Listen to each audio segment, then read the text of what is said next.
अतर वठो परफ्यूम वठो ब्रांड जा परफ्यूम अची आ अतर वठो परफ्यूम वठो हलिया बा हलिया दोस्त परफ्यूम वठ ॾिसां तो झंग में कहिड़ी खुशबू जा परफ्यूम हलाए थो। हलिया बा हलिया दोस्त परफ्यूम वठ हे कहिड़े क़िस्म जा परफ्यूम आहिनि? खोड़ क़िस्म आहिनि आला क्वालिटी जा ब्रांड जा परफ्यूम अथई। हे कुल 3 परफ्यूम पिया आहिनि छा? ओ भाऊ हे 3 परफ्यूम थोड़ा आहिनि हे वठदे इन्हनि खे टेस्ट कर वञी वठ त पोइ तोखे ख़बर लॻंदी त कहिड़े क़िस्म जा परफ्यूम आहिनि। मुंहिंजे नंढे भाउ जी आहे शादी। अच्छा उनजी धूमधाम शादी कंदा पियो महिमान ईंदा। हा उन हिकु महिमान खे हिकु परफ्यूम ॾियणो आहे। मूंखे त 300 परफ्यूम खपंदा आहिनि। पोइ तूं दिलि जा कर सुभाणे तोखे 300 परफ्यूम मिलंदा। फिलहाल हे दाणा 3 पिया आहिनि इहे वठी वञ न इहे खपाए। शादी त अॼु आहे मूंखे परफ्यूम अॼु खपंदा आहिनि न। पोइ शाम तोखे पुॼाए ॾींदुमि। फिलहाल तूं हिकिड़ो वठी वञ न त टेस्ट जे लाइ। हा हीअ भलो आहे। हा त पोइ पैसा कढ। पैसा? हा भाऊ पैसा त कोन्हे न पोइ मूंखे ईअं ॾेई छॾो। ईअं ॾेई छॾो गिराकी जो टाइम आहे सुबुह सुबुह सां हल निकिर सुञा गिराक था अची टकरनि रोज़ी बि मुंहिंजी फिटाए छॾी अथनि। चलो ठहियो इहो न सही कोई ॿियो त वठंदो।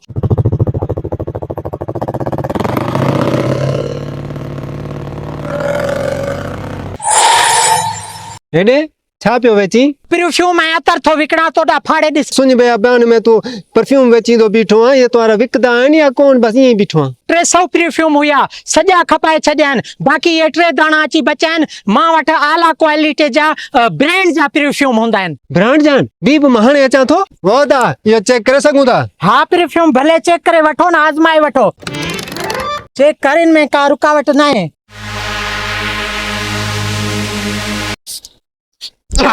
छा थियो? गंदी धप्पा धप कोन्हे ये मुंहिंजे हथ जो तयारु थियल आहे परफ्यूम। मुंहिंजे बगलनि जो पघर आहे जेको आहे उहो इन में मां मिलावट कई आहे। हे ॿियो चेक कर। हे तू नी कोई गंदो आहे। बेवकूफ़ किना कंहिंजा जा तोखे ख़बर न आहे त हे वॾो कीमती फ्लेवर आहे पूरो 100 साल पुराणो फ्लेवर आहे। हिन जी दरअसल कहानी आहे त मुंहिंजो ॾाढो मरहूम हुयो उनखे इश्क लॻो हिकिड़ी छोकिरी सां। पोइ उन कोशिश कई त मां रिश्तो कयां ऐं शादी कयां इन छोकिरी सां।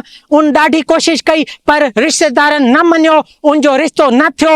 हिकिड़े ॿिए हमरा सां उन छोकिरी जी जीअं शादी थी वई न मारे ॾाॾे खे जीअं जे ख़बर लॻी न उनजे इश्क में एतिरो त अंधो थी वियो एतिरो त चिरियो थी वियो त उनखे खाधो पीतो विसरी वियो लिबास पाइण उथण वेहण सुम्हण बि विसरी वियो।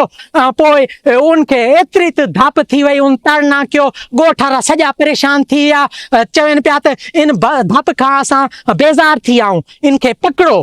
पोइ मारे ॾाॾे खे जीअं जी वठ कयूं न पोइ अची ड्रम में विधऊं ड्रम में खार विझी करे उनखे तड़ करायूं। मारो ॾाढो त ख़ूबसूरत नौजवान ऐं खुशबूदार थी वियो पर उन ड्रम में एतिरी त किनी धप हुई उहा धप गिंदू बंदर वारे पागलनि खे एतिरी त वणी उहो ड्रम उन्हनि मुल ख़रीद कयो उनमें 3-4 पीस मां बि वरितुमि। इहो हिकिड़ो पीस अची बचो आहे तोखे वणे त वठ वधीक ज़ोर जी मेहंदी कंहिंखे न लॻंदी आहे। मूंखे लॻंदो आहे तू हैदराबाद रे गिंदू बंदर मुंहुं निकतल तू बि पागल आहे। अलाए कहिड़ा कहिड़ा फ्लेवर रखिया थी परफ्यूम रखबा आहिनि अहिड़ा मां हिन खे चेक करां बि भला।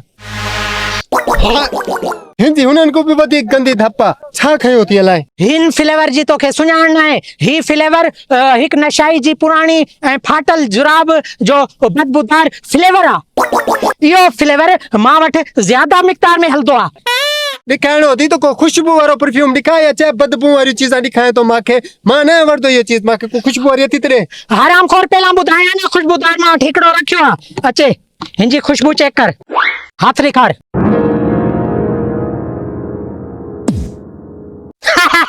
लॻे थो त ही फ्लेवर इनखे मैच थी वियो आहे।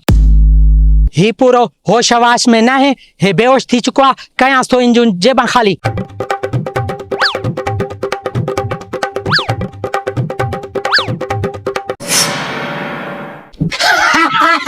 हाणे ये सॼा फ्लेवर तूं वञी संभार तुंहिंजी मोटरसाइकिल काथू वेंदो आहे मोगे जी मेहर ख़बर न चार।